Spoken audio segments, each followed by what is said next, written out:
ये इंटीग्रेशन करना पड़ेगा डी क्यू, ठीक है।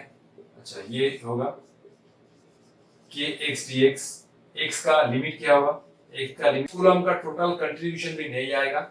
इस रॉड में टोटल चार्ज है 8 कूलम, ये भी टोटल कंट्रीब्यूशन नहीं आएगा क्योंकि रॉड का। Hello students, my name is Devjit Shah and welcome to my YouTube channel laws of physics. तो आज के वीडियो में हम इलेक्ट्रिक फ्लक्स के टॉपिक से कुछ बेहतरीन न्यूमेरिकल करेंगे। तो आज का वीडियो बहुत ही इंपॉर्टेंट और इंटरेस्टिंग होने वाला है। अगर आप लोगों ने मेरा लास्ट वीडियो नहीं देखा है जो है इलेक्ट्रिक फ्लक्स के ऊपर, तो आप लोग देख सकते हैं, मैं डिस्क्रिप्शन बॉक्स में उसका लिंक दे दूंगा। मैंने डिटेल्स में डिस्कस किया है इलेक्ट्रिक फ्लक्स क्या होता है, क्या क्या कंसेप्ट है। तो बिना टाइम वेस्ट किए आज का जर्नी स्टार्ट करते हैं। तो ये आज का पहला क्वेश्चन, और इस क्वेश्चन में इंटीग्रेशन का कंसेप्ट चाहिए। अब आप लोग क्लास 12 में हो, तो मैं आप लोगों से इतना तो एक्सपेक्ट कर ही सकता हूँ कि आप लोग इंटीग्रेशन का फॉर्मूला जानते हैं। चिंता करने की जरूरत नहीं है, मैं साइड में फॉर्मूला भी लिख दूंगा और सब कुछ डिटेल्स में समझा दूंगा, ठीक है। क्वेश्चन क्या कह रहा है, a charge wire AB of length n placed inside a sphere. ये एक स्फीयर है, स्फीयर के अंदर एक L लेंथ का चार्ज वायर है। Linear charge density of the wire is lambda equal to kx, k is constant, x is the distance measured along the wire from end A, find the flux to the sphere। अब इस question में क्या है, इस wire में जो total charge है वो हमें नहीं गिवन है। अगर टोटल चार्ज पता होता तो उसको हम लोग एप्सिलॉन नॉट से डिवाइड कर देते, तो इस स्फीयर के थ्रू फ्लक्स निकल जाता। तो वही तो दिक्कत है। इस केस में हमें क्या दिया हुआ है, लैम्डा गिवन है, लैम्डा लैम्डा इक्वल टू के एक्स। एंड लैम्डा का मतलब क्या है, लीनियर चार्ज डेंसिटी। अब इसका मतलब क्या है, इसका मतलब है टोटल चार्ज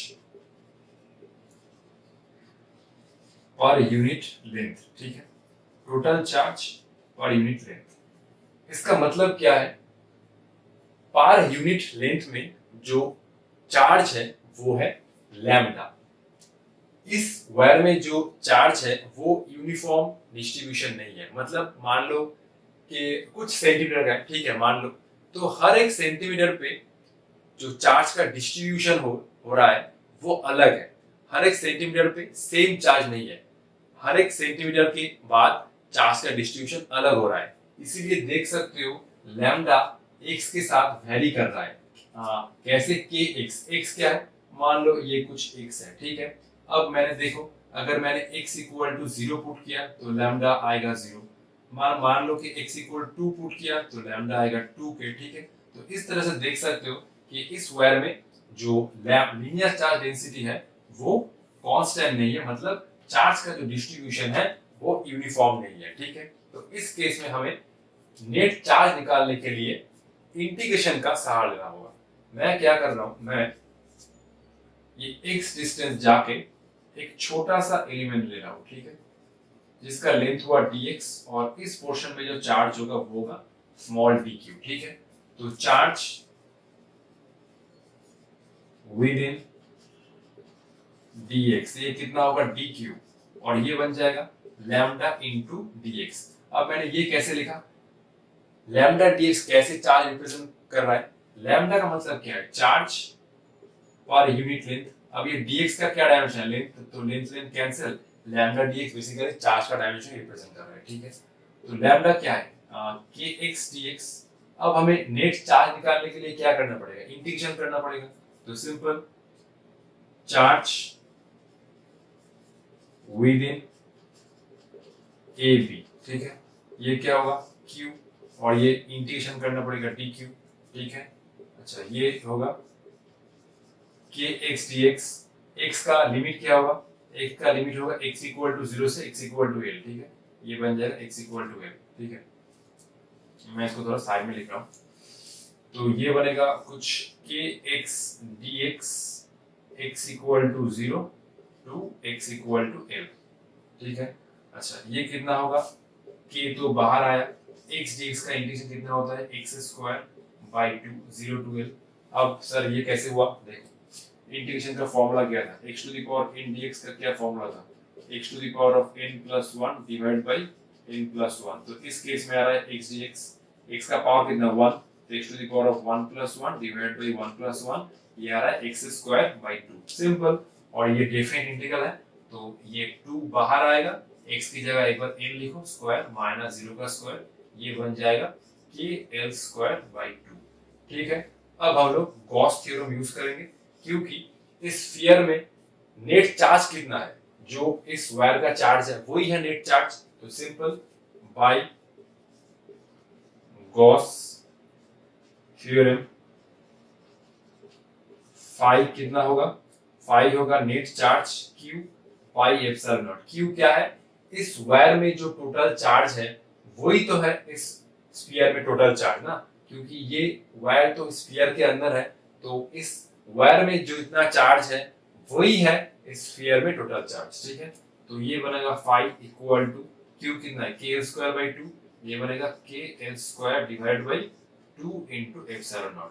ठीक है, तो ये होगा flux through the sphere. Okay, आप लोग इसको एक बार ध्यान से देख लीजिए, हम लोग नेक्स्ट प्रॉब्लम की तरफ चलते हैं। और ये है आज का सेकंड प्रॉब्लम, और ये प्रॉब्लम आप लोग देख सकते हैं, ये प्रॉब्लम है जेईई एडवांस्ड 2022 का क्वेश्चन। अब कुछ लोग बोलेंगे सर ये प्रॉब्लम तो जेईई एडवांस का है, ये क्वेश्चन तो नीट वालों के लिए नहीं है, तो ये क्वेश्चन आप लोग नहीं देखेंगे। अरे भाई ये क्वेश्चन इतना आसान है ना, ये क्वेश्चन नीट में आ सकता है, बहुत आसान क्वेश्चन है, जस्ट 2 सेकंड में सॉल्व कर सकते हो। ठीक है, जस्ट 2 सेकंड में एक बार क्वेश्चन पढ़ तो लो। ठीक है, ये एक कोन है, कोन का रेडियस है r, और इस सर्कुलर पोर्शन के सेंटर में एक चार्ज रखा है, ये हाइट है h, और ये एक कुछ हेमिस्फीयर है जिसका रेडियस भी r है। ठीक है, इसका जो रेडियस है वो भी r है। ठीक है, ये मेरा कभी ना सीधा नहीं बनता, यह r, तो ये हुआ कोन, ये हुआ एक हेमिस्फीयर, और ये चार्ज अभी एनक्लोज्ड है। A charge Q is surrounded by a closed surface consisting of an inverted cone of height h and base radius r, ठीक है, and a hemisphere of radius r। तो वही मैंने बोला है। ठीक है, ये चार्ज अभी एनक्लोज्ड है, एक कोन है और उसके ऊपर एक हेमिस्फीयर है। The electric flux to the conical surface, इस सरफेस के थ्रू जो फ्लक्स है वो गिवन है NQ/6 एप्सिलॉन नॉट। तो हमें n का वैल्यू पूछा है, अब कैसे करोगे देखो, इस क्वेश्चन में जस्ट सिंपल कंसेप्ट है, इस सरफेस से फ्लक्स कितना होगा, इस सरफेस से फ्लक्स कितना होगा Q/2 एप्सिलॉन नॉट। कैसे हम लोग यूज किए देखो, तो ये बना total close surface, close surface होगा तभी हम लोग गॉस थ्योरम अप्लाई कर सकते हैं, सिंपल। तो ये चार्ज अभी इनक्लोज्ड है, नीचे है एक कोन और ऊपर है एक हेमिस्फीयर। तो इस क्लोज सरफेस के थ्रू मतलब पूरा सा पूरा ये हेमिस्फीयर, और देख सकते हो ये हेमिस्फीयर, हेमिस्फीयर और ये कोन, ठीक है, ये कोन से टोटल फ्लक्स कितना हो रहा है Q/एप्सिलॉन नॉट। ठीक है, अब बोल सकते हो कि इस हेमिस्फीयर के थ्रू फ्लक्स कितना निकल रहा है, इससे निकलेगा Q/2 एप्सिलॉन नॉट, और इससे भी निकलेगा Q/2 एप्सिलॉन नॉट। ठीक है, इससे भी Q/2 एप्सिलॉन नॉट, इससे भी Q/2 एप्सिलॉन नॉट। ठीक है, क्योंकि ये सिमेट्रिकल प्लेस्ड है। ठीक है, तो हम लोग लिख सकते हैं सिंपल, इन दोनों को इक्वेट करना होगा। सिंपल, इस हेमिस्फीयर के थ्रू भी फ्लक्स निकल रहा है Q/2 एप्सिलॉन नॉट, और इस कॉनिकल सेक्शन के थ्रू भी फ्लक्स निकल रहा है Q/2 एप्सिलॉन नॉट। और क्वेश्चन में यही गिवन है कि इस कॉनिकल सरफेस के थ्रू फ्लक्स कितना निकल रहा है NQ/6 एप्सिलॉन नॉट। तो जस्ट इन दोनों को इक्वेट कर दो, ये बन जाएगा NQ/6 एप्सिलॉन नॉट, और ये हुआ Q/2 epsilon naught. Q cancel, epsilon cancel, ये बना 2 गया 3, तो ये हुआ n=3। तो देखिए जे एडवांस में कितना ये इजी क्वेश्चन आया था। सब क्वेश्चन इजी नहीं होता, लेकिन कुछ क्वेश्चन डायरेक्ट होता है। ठीक है, और इस टाइप का क्वेश्चन नीट में आ सकता है। ठीक है, आप लोग एक बार इसको देख लीजिए। तो ये क्वेश्चन EIPMT 2007 का है, नीट के पहले EIPMT हो रहा था। ठीक है, क्वेश्चन क्या है, ये hollow cylinder has a charge Q coulomb with in it. एक हॉलो सिलेंडर है, हॉलो सिलेंडर के अंदर चार्ज Q है। If phi is the electric flux in units of voltmeter associated with the curved surface B, ये हुआ cylinder curved surface, और curved surface के through flux कितना है, ये है phi। और क्वेश्चन क्या है, the flux linked with the plane surface A in units of voltmeter। तो हमें जो फ्लैट सरफेस है ये, इस सरफेस के थ्रू हमें फ्लक्स निकालना है। ठीक है,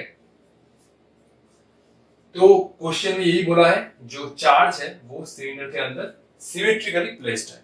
इसका मतलब क्या है, ध्यान से सोचो, इसका मतलब है जितना फ्लक्स इस सरफेस से पास होगा उतना ही फ्लक्स सी सरफेस से पास होगा।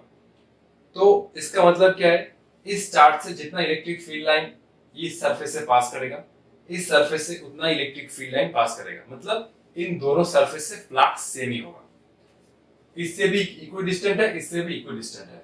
तो हम लोग गॉस थ्योरम से क्या लिख सकते हैं, गॉस थ्योरम से phi net equal to Q by epsilon naught. ये एक सिलेंडर है, सिलेंडर एक क्लोज सरफेस है, क्लोज सरफेस के लिए हम लोग गॉस थ्योरम अप्लाई कर सकते हैं। और फाई कितना होगा, net charge by epsilon naught, ठीक है। तो ये बनेगा phi A, flux through A surface, flux through B surface और फ्लक्स थ्रू सी सरफेस। अब मैंने ये आप लोगों को बोल दिया कि ये चार्ज इस सरफेस से जितना दूर है, इस सरफेस से उतना दूर है। बेसिकली इस लाइन से आप लोगों को ये हिंट दे रहा है कि दोनों सरफेस के थ्रू फ्लक्स सेम ही होगा, ठीक है। तो फाई ए और फाई सी बेसिकली सेम है, ठीक है। फाई ए और phi C is basically same. तो मैं इसको फाई ए और फाई बी को फाई लिख सकता हूँ और फाई सी को फाई ए लिख सकता हूँ। ये बन जाएगा Q बाई एप्सिलॉन नॉट। ये हुआ 2 times of phi A plus phi, that is equal to Q by epsilon naught, ठीक है। तो 2 टाइम्स ऑफ फाई ए, ये बन जाएगा Q by epsilon naught minus of phi. तो ये बन जाएगा फाई ऑफ ए, ये 2 नीचे आ रहा है 1/2 Q by epsilon naught minus of phi, ठीक है। क्लियर?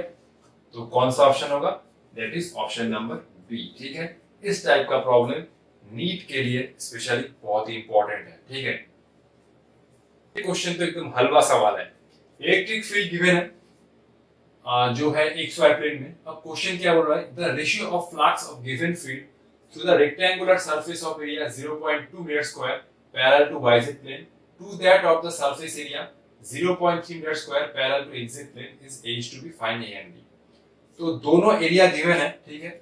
दोनों एरिया गिवन है। पहला एरिया है कितना, पहला एरिया है 0.2 मीटर स्क्वायर और दूसरा एरिया कितना है 0.3 मीटर स्क्वायर। दूसरा एरिया है 0.3 मीटर स्क्वायर। पहला एरिया है YZ प्लेन में, ठीक है। अगर मान लो कि ये है YZ प्लेन, ठीक है। तो ये है कुछ YZ प्लेन, ठीक है। ये है Z और ये है Y।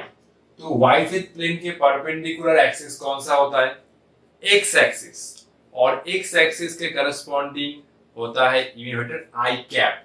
तो मान लो कि ये बोर्ड का जो प्लेन है YZ प्लेन, YZ प्लेन के परपेंडिकुलर एक्सिस होता है कितना, X एक्सिस और X axis corresponding unit I cap. तो अगर YZ प्लेन में एरिया होता है तो एरिया वेक्टर होगा अलोंग I कैप। तो हम लोग लिख सकते हैं इस केस में जो एरिया वेक्टर होगा वो कितना होगा 0.2 I कैप, ठीक है। और सेकंड केस में एरिया है XZ प्लेन में। तो XZ प्लेन में अगर एरिया है तो एरिया वेक्टर हम लोग कैसे रिप्रेजेंट करेंगे, इस केस में जो एरिया होगा, अच्छा ये मैं ये 1 दे रहा हूं और ये 2, ठीक है। तो सेकंड केस में एरिया है XZ प्लेन में, तो एरिया वेक्टर होगा Y एक्सिस में। अब ये बना 0.3 J कैप। Y एक्सिस के करस्पॉन्डिंग जो होता है यूनिट वेक्टर वो कितना होता है J कैप, ठीक है। तो सिंपल दोनों केस में फ्लक्स निकालो, रेशियो निकाल दो, हो जाएगा। तो पहले केस में हम लोग फाई 1 करते हैं, तो E वेक्टर डॉट A1। देखो इस केस में I cap dot I cap, क्योंकि J cap dot I cap तो 0 होता है, ठीक है। तो simple I cap dot I cap कितना होगा 3/5 E not, 3/5 E not into 0.2 और फाई 2 क्या होगा नेक्स्ट केस में, नेक्स्ट केस में होगा E डॉट A2। इस केस में जो है J कैप, तो J कैप 1 और J cap dot I cap 0, तो ये हो जाएगा 4/5 E not, 4/5 E not into 0.3। अब इन दोनों का रेशियो निकाल दो, फाई 1 बाई फाई 2, देख सकते हो। अच्छा 3 E not into 0.2 divide by 5, ये हुआ 4 E not into 0.3 divide by 5। 5 से 5 कैंसिल, E नॉट से E नॉट कैंसिल, तो ये बना 3 इनटू 0.2 इनटू 4 इनटू 0.3, ये हुआ 0.6 और ये हुआ कितना 1.2, ये गया 6/2, 12 1/2। तो A क्या है, a is 1 और b क्या है 2, a is 2 b, a is 1, b is 2। मैं एक बार चेक कर देता हूँ। 3 e naught into 0.2 by 5, ये वाला 3 into 0.2 divided by 4 into 0.3, 0.6, 1.2, तो ये गया पॉइंट से पॉइंट गया, ये बना 1/2, that is the answer. Okay, बहुत ही सिंपल था। ये दोनों क्वेश्चन बहुत ही इंटरेस्टिंग है और बहुत शानदार भी है और बहुत ट्रिकी भी है। इस क्वेश्चन में एक चार्ज क्यू है जो इस हेमिस्फीयर के सेंटर पे रखा हुआ है। Find flux to the hemisphere. और इस क्वेश्चन में एक सिलेंडर है, सिलेंडर के टॉप सरफेस का जो सेंटर है उस सेंटर में हम लोग एक चार्ज क्यू रखे, तो इस केस में भी हमें इस सिलेंडर के थ्रू फ्लक्स निकालना होगा। अब कुछ लोग बोलेंगे Q by epsilon not something something, but ध्यान से सुनो, गॉस थ्योरम हम लोग तभी अप्लाई कर सकते हैं जब चार्ज एनक्लोज हो। इस केस में और इस केस में चार्ज एनक्लोज नहीं है। चार्ज इस केस में जो हेमिस्फीयर का जो टॉप सरफेस है उस सरफेस पर है, एनक्लोज का हुआ। एनक्लोज नहीं हुआ ना, तो इसको हमें एनक्लोज करना होगा। तो सिंपल मैं और एक हेमिस्फीयर इमेजिन करूंगा, ठीक है, इसके ऊपर। तो मैं इसको और एक हेमिस्फीयर कंसीडर करके ये मैं चार्ज एनक्लोज करूंगा, ठीक है। ये हुआ कुछ हाइपोथेटिकल हेमिस्फीयर। ये मैंने क्यों कंसीडर किया? मैंने इसीलिए कंसीडर किया ताकि हम लोग गॉस थ्योरम अप्लाई कर पाए। तो इमेजिनरी एक हेमिस्फीयर हम लोग को ये इमेजिन करना होगा, ठीक है, टू अप्लाई गॉस थ्योरम। तो ये पूरा 5 स्फीयर, ये पूरा स्फीयर के थ्रू ये बन जाएगा एक स्फीयर। तो ये पूरा स्फीयर के थ्रू फ्लक्स कितना निकलेगा? q by epsilon naught. ये कैसे हो रहा है? अकॉर्डिंग टू गॉस थ्योरम, ठीक है। और 5 हेमिस्फीयर कितना बनेगा? सिंपल, इसका आधा कर दो, ये बन जाएगा q बाई 2 एप्सिलॉन नॉट। इसी कंसेप्ट हम लोग इस प्रॉब्लम में अप्लाई करेंगे। इस प्रॉब्लम में हम लोग चार्ज q को एनक्लोज करने के लिए, ठीक है, और एक सिलेंडर को इमेजिन करेंगे, ठीक है, ठीक है, जो इसके ऊपर होगा और इसका भी लेंथ होगा l। और ये आप ये केस में चार्ज हुआ एनक्लोज, ठीक है। l लेंथ का और एक सिलेंडर मैंने ऊपर में इमेजिन कर लिया, ठीक है। तो ये चार्ज जब एनक्लोज हो गया तो 5 सिलेंडर कितना बन गया? 5 सिलेंडर बन गया कितना? ये बन जाएगा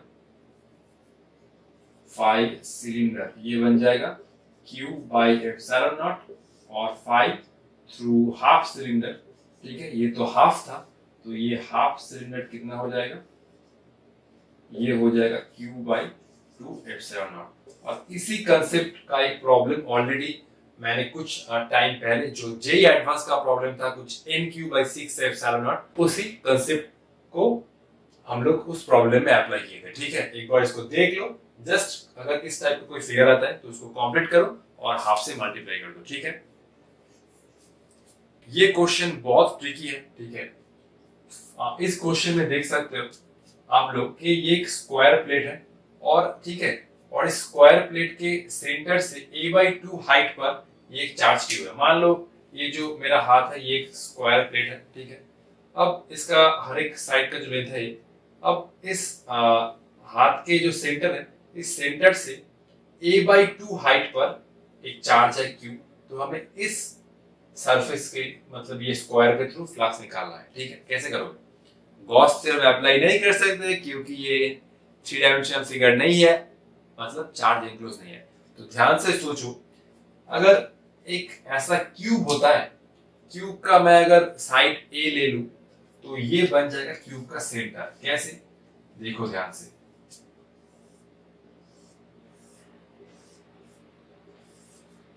ध्यान से डायग्राम देखो, तभी तुम लोगों को समझ में आएगा, ठीक है, ठीक है। तो ये बन गया स्क्वायर प्लेट, ठीक है, हर एक साइड है ए, ठीक है। अगर तुमने इससे a/2 चलते हो तो एक चार्ज क्यू है, ठीक है, और a/2 चलते हो तो ऊपर का सरफेस आता है, ठीक है। तो बेसिकली मैंने क्या किया? बेसिकली मैंने एक क्यूब का इमेजिन किया। किस लिए? ताकि मैं गॉस थ्योरम अप्लाई कर पाऊं। तो बेसिकली मैंने ये चार्ज को एनक्लोज करने के लिए एक क्यूब का इमेजिन किया। इस स्क्वायर प्लेट के सेंटर से a/2 चल रहे ऊपर, ठीक है, तो चार्ज q आया। अब इस चार्ज q से और a/2 चल रहे ऊपर, तो ऊपर वाला फेस आ गया जो है क्यूब का टॉप फेस। अब क्यूब तो 3 डायमेंशनल फिगर है, क्यूब ने कितना चार्ज एनक्लोज किया? क्यूब ने टोटल चार्ज एनक्लोज किया है Q बाई एप्सिलॉन नॉट। इस टाइप का प्रॉब्लम हमने लास्ट दिन भी किया था कि एक क्यूब अगर Q चार्ज एनक्लोज करता है तो फ्लक्स कितना होगा। तो ऑब्वियसली ये जो फ्लक्स हो रहा है वो क्यूब के 6 सरफेस से हो रहा है, 6 की 6 सरफेस से हो रहा है। तो एक सरफेस से मतलब ये स्क्वायर, अब ये क्यूब का एक सरफेस बन गया, तो इस सरफेस के थ्रू फ्लक्स कितना निकल रहा है 5 थ्रू स्क्वायर, मतलब 5 फ्लक्स 5 थ्रू ईच फेस। इस स्क्वायर के थ्रू जो फ्लक्स है वही है क्यूब के हर एक सरफेस के थ्रू फ्लक्स, और ये बन गया क्यूब बाई 6 एप्सिलॉन नॉट। ये हमने क्यूब कर पाया क्योंकि इस क्यूब के सेंटर में है चार्ज, मतलब हर एक साइड से इस क्यूब का जो डिस्टेंस है वो सेम है। चार्ज क्यूब इस क्यूब के अंदर सिमेट्रिकली प्लेस्ड है, तभी हम लोग ये यूनिटरी मेथड कर पा रहे हैं। 6 साइड से जो चार्ज है वो है क्यूब बाई एप्सिलॉन नॉट, और एक सरफेस से जो चार्ज है वो है cube by 6 epsilon naught. Clear? हर एक सरफेस के थ्रू फ्लक्स और इस स्क्वायर के थ्रू फ्लक्स सेम ही होगा। तो इस टाइप को जो प्रॉब्लम आता है उसके लिए हमें एक हाइपोथेटिकल फिगर इमेजिन करना पड़ता है, क्योंकि हम लोग गॉस थ्योरम अप्लाई करना चाहते हैं। ठीक है, तो ये रिजल्ट को हम लोग को याद रखना होगा कुछ केस के लिए। ठीक है, इसका मैं विजुअलाइजेशन भी आप लोगों को दूंगा। मान लो कि ये कोन है, ठीक है, कोन का जो ये सर्कुलर पोर्शन है इसका रेडियस है r, और इस पॉइंट पे मतलब कोन के इस वर्टेक्स पे एक चार्ज रखा है q, और इस चार्ज से जो इस सरफेस का सेंटर है उसका डिस्टेंस है x, और ये एंगल है थीटा। तो सिंपली ये फॉर्मूला हम लोग को याद रखना होगा कुछ प्रॉब्लम के लिए। ठीक है, इसका डेरिवेशन उतना इंपॉर्टेंट नहीं है। तो इलेक्ट्रिक फ्लक्स थ्रू ए कोन और डिस्क, तो इस कोन में से जितना फ्लक्स निकलेगा उतना ही फ्लक्स इस डिस्क से भी निकलेगा। डिस्क का रेडियस कितना है r। ठीक है, तो ये है formula q by 2 epsilon 1 minus cos theta. अब cos थीटा कितना होगा, देखो ये एंगल का अगर ये एंगल लेता हूं तो ये बन जाएगा परपेंडिकुलर, ये होगा बेस, तो बेस बाई हाइपोटेन्यूज। ठीक है, ये है परपेंडिकुलर r, ये है x, और ये बन जाएगा Pythagoras theorem under root r square plus x square. तो देख सकते हो ध्यान से, अगर मैं इस कोन के वर्टेक्स पर इस चार्ज रखूं तो इस कोन के थ्रू जो फ्लक्स होगा वही होगा इस डिस्क के थ्रू फ्लक्स। देख सकते हो। ठीक है, ये मैंने लास्ट दिन भी यूज किया था बट कैप, तो इसका बहुत फायदा है। ठीक है, अगर मैंने इस कोन के वर्टेक्स पर एक चार्ज क्यू रखा तो इस कोन के थ्रू जितना इलेक्ट्रिक फील्ड लाइंस नॉर्मली पास होगा वही होगा इस जो सर्कुलर पोर्शन है उस सर्कुलर पोर्शन के थ्रू फ्लक्स। मतलब ये मान लो एक डिस्क है, ठीक है, गोल टाइप का, तो ये चार्ज अगर मैंने इस वर्टेक्स पर रखा तो इस कोन के थ्रू जो फ्लक्स होगा वही होगा इस सर्कुलर पोर्शन के थ्रू फ्लक्स। ठीक है, ये कंसेप्ट को याद रखना है, और इस कंसेप्ट को हम लोग नेक्स्ट कुछ प्रॉब्लम में यूज करेंगे। ठीक है, तो ये जो प्रॉब्लम है वो इलेक्ट्रिक फ्लक्स थ्रू कोन और डिस्क का जो फॉर्मूला है उस पर ही बेस्ड है।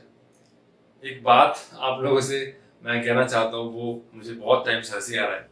एक स्टूडेंट को मैंने आज ट्यूशन पढ़ने गया था, तो मैं उसको बोल रहा था कि 12 के बाद क्या प्लान है, उसका सामने बोर्ड एग्जाम है।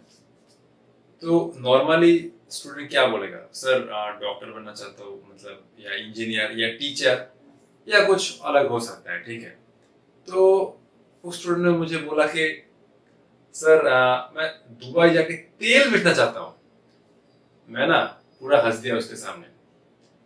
मतलब दुबई जाके तेल बेचेगा, उसका 12 के बाद यही सपना है। उसको किसी ने बोला कि किसी भी कॉलेज से डिग्री ले लो या इंजीनियरिंग का, उसके बाद दुबई चले जाओ और दुबई में तेल बेचो।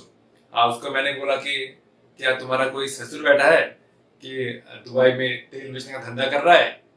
मतलब इस जनरेशन का क्या मैं बोलूं। मतलब जो स्टूडेंट्स हैं वो बहुत सारा स्टूडेंट मतलब वर्चुअल वर्ल्ड में रहता है। ये एवेंजर, ये सुपरमैन देख के, मैं भी एवेंजर का फैन हूँ, लेकिन दुनिया को फेस करो, मतलब रियलिटी का सामना करो।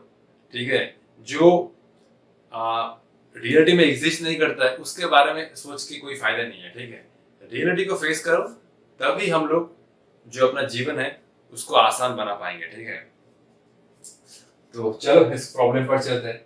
ये एक सिलेंडर है, ये है सिलेंडर का एक्सिस, और ये कार्ड पोर्शन के थ्रू हमें फ्लक्स निकालना है, ये कार्ड पोर्शन के थ्रू।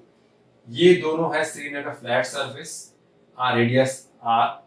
अब इस सिलेंडर के एकदम बीच में, मतलब सेंटर में एक चार्ज रखा है क्यू। चार्ज क्यू से इस सरफेस का सेंटर है, वो भी डिस्टेंस है आर, और चार्ज क्यू से इस सरफेस का जो सेंटर का डिस्टेंस है वो भी आर। मतलब मैं ये कह सकता हूँ कि इस सिलेंडर के एकदम बीच में चार्ज क्यू रखा गया है, मतलब charge Q is symmetrically placed with in the cylinder. तो कार्ड पोर्शन के थ्रू, मतलब ये सिलेंडर के कार्ड पोर्शन के थ्रू मुझे फ्लक्स निकालना है, ठीक है। मैं एक बार इसको एक बोतल से आप लोगों को समझाने की कोशिश करूंगा, रुकिए। तो ये हुआ एक सिलेंडर, मान लो कि टॉप सरफेस है ये वाला फ्लैट सरफेस, और बॉटम सरफेस है ये वाला फ्लैट सरफेस, और इस सिलेंडर के एकदम बीच में ये चार्ज क्यू रखा है। इस कार्ब सरफेस के थ्रू, ये वाला जो पोर्शन है ये है कार्ब सरफेस, इस कार्ब सरफेस के थ्रू हमें फ्लक्स निकालना है, ठीक है। तो ये गया बोतल। अब मैं वो कंसेप्ट यूज करूंगा जो इलेक्ट्रिक फ्लक्स थ्रू ए कोन और डिस्क का कंसेप्ट था। देख लो ध्यान से, ठीक है। अब देखो, मैं इस लाइन को ज्वाइन करूंगा और मैं इस लाइन को ज्वाइन करूंगा, ठीक है। तो देखो ये बन रहा है कुछ कोन टाइप, ठीक है, और ये एंगल निकालना होगा, ठीक है, ये थीटा। और ध्यान से देखो ये भी एक एंगल बन रहा है, और ये भी कुछ कोन टाइप का बन रहा है, ठीक है, ये भी सिमेट्रिकली एंगल है थीटा, ठीक है। तो मैं एक काम करता हूं, मैं गॉस थ्योरम अप्लाई कर लेता हूं, ठीक है। Phi net equal to Q enclosed by epsilon naught. मैं इस सरफेस का नाम दे रहा हूं, ये सरफेस है ए, ये सरफेस है बी, और ये बन गया कार्ड सरफेस सी। अब मुझे क्या क्या निकालना है, फाई ए, फाई बी प्लस फाई सी।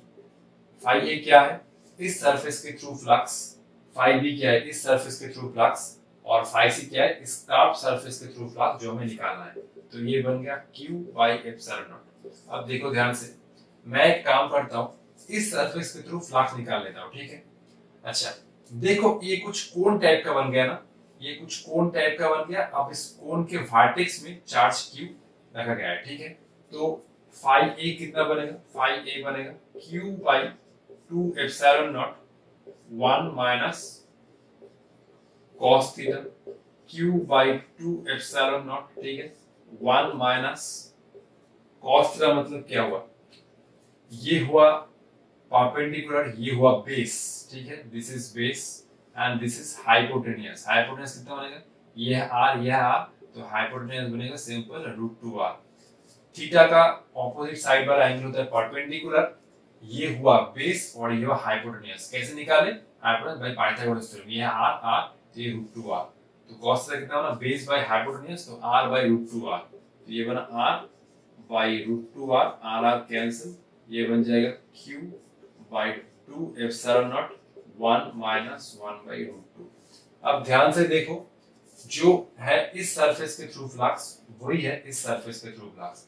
कैलकुलेशन करना चाहते हो तो कैलकुलेशन सेम कर सकते हो, जो है इस सरफेस के थ्रू फ्लक्स वही है इस सरफेस के थ्रू फ्लक्स, मतलब फाई ए और फाई बी सेम होगा। इसी टाइप का प्रॉब्लम हमने कुछ टाइम पहले सॉल्व किया था, जो एआईपीएमटी 2007 का क्वेश्चन था, ठीक है। इसी टाइप का प्रॉब्लम था, चार्ज क्यू इस सिलेंडर के अंदर सिमेट्रिकली प्लेस्ड था, पर वो इतना टफ, मतलब टफ नहीं बोलूंगा, इतना कैलकुलेशन नहीं था, डायरेक्ट था। तो जो इस सरफेस के थ्रू फ्लक्स है वही है इस सरफेस के थ्रू फ्लक्स। तो सिंपल मैं क्या करूंगा, इसको मैं लिखता हूं ट्वाइस ऑफ फाई ए, क्योंकि फाई ए और फाई बी सेम है, फाई सी, ठीक है। अच्छा फाई ए कितना बना, ये बना twice Q by 2 epsilon naught 1 minus 1 by √2 plus phi C, that is equal to Q by epsilon naught, 2 cancel, ठीक है। अच्छा ये बना कितना, Q by epsilon naught minus Q by √2 times epsilon naught plus phi C, that is equal to Q by epsilon naught, Q by epsilon cancel, तो phi सी बना simple Q। अच्छा यहाँ पर मैंने ठीक है ये 2 लिया है, Q बाई √2 एप्सिलॉन नॉट, ठीक है। इस बार इसको ध्यान से देख लो। जस्ट मैंने क्या किया है, ये कोण बना लिया और मैंने वो रिजल्ट यूज किया। तो इस कोण के थ्रू कितना फ्लक्स हुआ वो मैंने इस फॉर्मूला से निकाला, और इस सरफेस के थ्रू जितना फ्लक्स हुआ इस कोण और इस सरफेस के थ्रू फ्लक्स सेम होगा, क्योंकि चार्ज सिमेट्रिकली प्लेस्ड है, इसलिए मैं फाई और फाई को सेम लिया। 2 टाइम्स ऑफ फाई ए, तो ये बन गया 2q/2 एप्सिलॉन नॉट, 2 कैंसिल, ये मल्टीप्लाई करो q/एप्सिलॉन माइनस q√2 एप्सिलॉन, ये बन गया। तो ये हुआ नेक्स्ट क्वेश्चन, वो सेम कांसेप्ट के ऊपर, इलेक्ट्रिक फ्लक्स जो एक कोन और डिस्क। ये हुआ एक कंटेनर, लेकिन इस कंटेनर कुछ शेप अलग है, ठीक है। और इस टॉप वाले सरफेस से x डिस्टेंस नीचे चार्ज q है, और ये सरफेस का जो रेडियस है वो है r। हमें इस कार्ड पोर्शन के थ्रू फ्लक्स निकालना है। तो नेट फ्लक्स कितना है, नेट फ्लक्स हम लोग गॉस थ्योरम यूज कर सकते हैं, ठीक है, क्योंकि ये एक 3 डायमेंशनल सरफेस है, ऑब्वियसली क्लोज्ड है। तो फाई बन गया, फाई नेट जो बनेगा q/ε0। तो फाई को मैं 2 पार्ट में डिवाइड कर सकता हूँ, एक ये वाला पोर्शन होगा और एक ये वाला पोर्शन होगा। मैं इस पोर्शन को सरफेस ए नाम दे रहा हूँ, और ये वाला जो पोर्शन होगा वो फाई सी जो है कार्ड पोर्शन। तो ये बन गया phi A plus phi C that is equal to q/ε0। अब हम लोग इस सरफेस के थ्रू फ्लक्स कैसे निकालेंगे, देखो ध्यान से। मैंने इस लाइन को इसके साथ ज्वाइन किया और इसके साथ ज्वाइन किया, तो बेसिकली ये बन गया एक कोन टाइप। जो इस कोन के थ्रू फ्लक्स होगा वही होगा इस सर्कुलर पोर्शन के थ्रू फ्लक्स। तो ये बन गया थीटा। तो फाई ए कितना होगा, phi A q/2 epsilon naught 1 minus cos theta. So q/2 epsilon naught 1 minus cos का मतलब कितना हुआ, ये हुआ परपेंडिकुलर, ये हुआ बेस, दैट इज हाइपोटेन्यूज। तो x/√r² प्लस x²। तो इसको यहाँ पर लिखो और फाई सी निकालो। तो फाई सी कितना हुआ, फाई सी मतलब इस सरफेस के थ्रू फ्लक्स। तो फाई सी कितना हुआ, फाई को मैं उधर ले रहा हूँ, तो q/ε0 माइनस ऑफ फाई, तो q/ε0 माइनस ये कितना हुआ q/2 epsilon 1 minus x divide by √r² plus x²। ये बना कितना q/ε0 minus q/2 epsilon plus qx divide by 2 epsilon into r² plus x²। इसको अगर कॉमन ले सकते हो तो ये बन जाएगा q/2 epsilon plus qx divide by 2 epsilon under root, ये बन जाएगा r² प्लस x², ठीक है। तो ये हुआ इस कंटेनर के कार्व सरफेस के थ्रू फ्लक्स। मैं इस को एक बार चेक कर देता हूँ, ठीक है। तो इस कोन के थ्रू जो फ्लक्स होगा वही होगा इस सरफेस के थ्रू फ्लक्स। ये बन जाएगा 1 माइनस कॉस थीटा, ये हुआ बेस और ये हुआ हाइपोटेन्यूज, ये हुआ r² प्लस x²। तो q/ε0 minus phi A minus q/2 epsilon 1 minus x/r², q/ε0 minus minus plus, ये हो गया q/2 एप्सिलॉन qx/2 एप्सिलॉन, ठीक है। तो ये होगा इसका आंसर, ठीक है। अब हम लोग जेईई मेंस का एक बहुत फारू सा क्वेश्चन सॉल्व करेंगे इलेक्ट्रिक फ्लक्स के ऊपर, ठीक है। ये क्वेश्चन आईआईटी 2009 में आया था। क्वेश्चन देख के थोड़ा लंबा लग सकता है, लेकिन क्वेश्चन बहुत ही सिंपल है और कंसेप्चुअल है। डायग्राम क्वेश्चन में गिवन है, ठीक है। एक डिस्क ऑफ रेडियस कितना है a/4, डिस्क का जो रेडियस है वो कितना है a/4, ठीक है। Having a uniform distributed charge 6 coulomb placed in the xy plane with its center at minus a/2 0,0। ये है xy प्लेन और डिस्क का जो रेडियस है वो कितना है, डिस्क का जो रेडियस है वो है गिवन है a/4। तो ये है a/4 और डिस्क में टोटल चार्ज कितना है 6 कूलम और वो भी यूनिफॉर्म डिस्ट्रीब्यूटेड। तो इसमें जो टोटल चार्ज है वो है 6 कूलम, ठीक है। और इसका जो सेंटर है वो है माइनस a/2 0,0 पर। तो ये जो सेंटर हुआ कितना, ये बना माइनस a/2, 0। तो ये एक्सवाई प्लेन है, तो इसलिए मैं ये तो z का कोऑर्डिनेट है तो इसको मैं नहीं ले रहा हूँ, ठीक है। एक्सवाई प्लेन में z 0 ही होता है, तो लेने या ना लेने से कोई फर्क नहीं पड़ता, ठीक है। तो ये बन गया माइनस a/2, 0, ठीक है। ए रॉड ऑफ लेंथ a ये जो रॉड का जो लेंथ है वो है टोटल ए, ठीक है। अब रॉड का कुछ पोर्शन बाहर है और अंदर है, ठीक है। Carrying a uniformly distributed charge 8 coulomb, तो इसमें जो टोटल चार्ज है वो है 8 कूलम।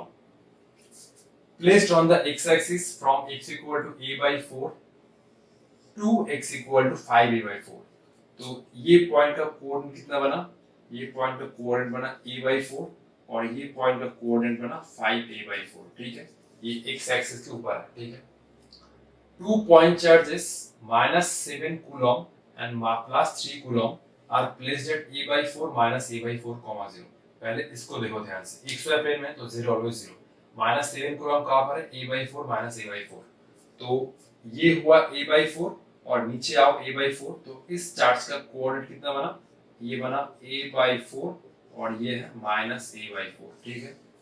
ये तो गिवन है।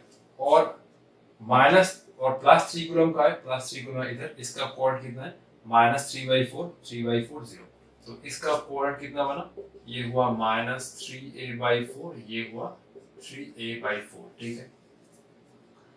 Respectively consider the cubical surface form by x equal to +-a/2, y equal to +-a/2, z equal to +-a/2। Cube का कितना सरफेस होता है 6, तो टोटल 6 सरफेस से क्यूब बन रहा है, जिसमें x कोऑर्डिनेट वेरी कर रहा है +-a/2, तो इसलिए x का इस साइड का जो कोऑर्डिनेट है -a/2, 0 और इस साइड का जो कोऑर्डिनेट होगा वो बन जाएगा कितना, a/2, 0, क्योंकि कोऑर्डिनेट है x एक्सिस में माइनस ऑफ a/2 से +a/2 की तरफ, तो x एक्सिस में कोऑर्डिनेट है -a/2 से +a/2, ठीक है। x एक्सिस में y है 0 और y एक्सिस में भी कोऑर्डिनेट है +-a/2, तो y एक्सिस में ये हुआ y इक्वल टू -a/2 और y एक्सिस में ये हुआ y equal to +a/2। z axis में भी सेम है, z एक्सिस में हम लोगों को नहीं रहेगा क्योंकि ये जो फेस है पूरा xy प्लेन में है, xy प्लेन में z ऑलवेज 0 होता है, ठीक है। अब क्वेश्चन क्या बोल रहा है, directed flux through the cubical surface, मतलब इस सरफेस के थ्रू हमें फ्लक्स निकालना होगा। अब सब चार्ज मतलब ऐड कर देना, ये चार्ज तो कंसीडरेशन में नहीं आएगा क्योंकि ये इस सरफेस के बाहर है, तो इसका तो कंसीडरेशन भूल ही जाओ। अब ये 6 कूलम का टोटल कंट्रीब्यूशन भी नहीं आएगा, इस रॉड में टोटल चार्ज है 8 कूलम, ये भी टोटल कंट्रीब्यूशन नहीं आएगा क्योंकि रॉड का कुछ पार्ट बाहर है और डिस्क का भी कुछ पार्ट बाहर है, ध्यान से देखना, ठीक है। अब देखो ये डिस्क में टोटल चार्ज है 6 कूलम और डिस्क का आधा पार्ट बाहर है, आधा पार्ट इसके अंदर है, तो इस वाले पोर्शन में जो चार्ज होगा वो कितना होगा 3 कूलम, क्योंकि चार्ज है यूनिफॉर्मली डिस्ट्रीब्यूटेड, तो बाहर चार्ज 3 कूलम और अंदर में जो पोर्शन है उसका चार्ज होगा 3 कूलम, ठीक है। ये वाला चार्ज तो पूरा आएगा क्योंकि ये तो टोटली इस सरफेस के अंदर है। अब निकालना होगा कि इस वाले पोर्शन में चार्ज कितना है, ठीक है। पहले निकालो कि रॉड का कितना पोर्शन इस सरफेस के अंदर है, तो देखो रॉड का जो कोऑर्डिनेट है वो a/4 से 5a/4 तक है और x एक्सिस में इस रॉड का ये वाला कोऑर्डिनेट है a/4 और ये वाला कोऑर्डिनेट है a/2, तो ये रॉड का कितना पोर्शन अंदर है, ये रॉड का सिंपल कितना पोर्शन अंदर है, ठीक है। Portion of rod within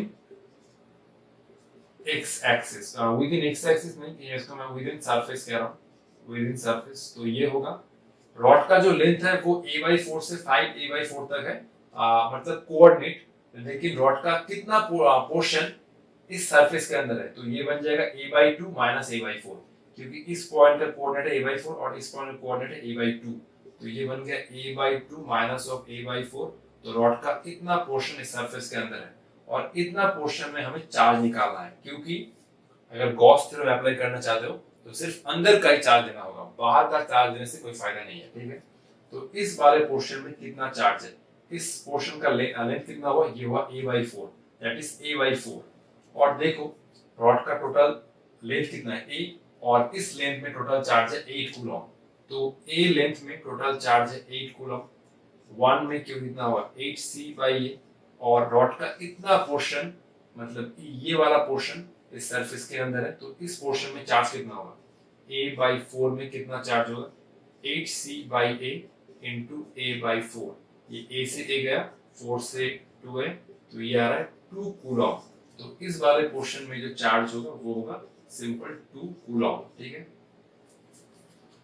2 coulomb. अब गॉस थ्योरम अप्लाई करो। ठीक है, तो ये टोटल आएगा -7 कूलम। इस डिस्क का 6 कूलम नहीं आएगा, जो पोर्शन अंदर है वो ही कंसीडर करना है। तो जो पोर्शन अंदर है उस वाले में चार्ज है 3 कूलम, और इस रॉड का भी जितना पोर्शन अंदर है उसका लेंथ हुआ कुछ a/4, और इस वाले पोर्शन में चार्ज है 2 कूलम। तो कितना फ्लक्स हुआ, 5 नेट कितना होगा, ये हुआ 3 कूलम, 3 कूलम, ये हुआ -7 कूलम, और ये हुआ कुछ 2 कूलम। ठीक है, तो डिवाइड बाय एप्सिलॉन नॉट, 3 + 2 कितना होगा 5, 5 - 7 कितना होगा -2 कूलम। तो ये हुआ -2 कूलम बाय एप्सिलॉन नॉट।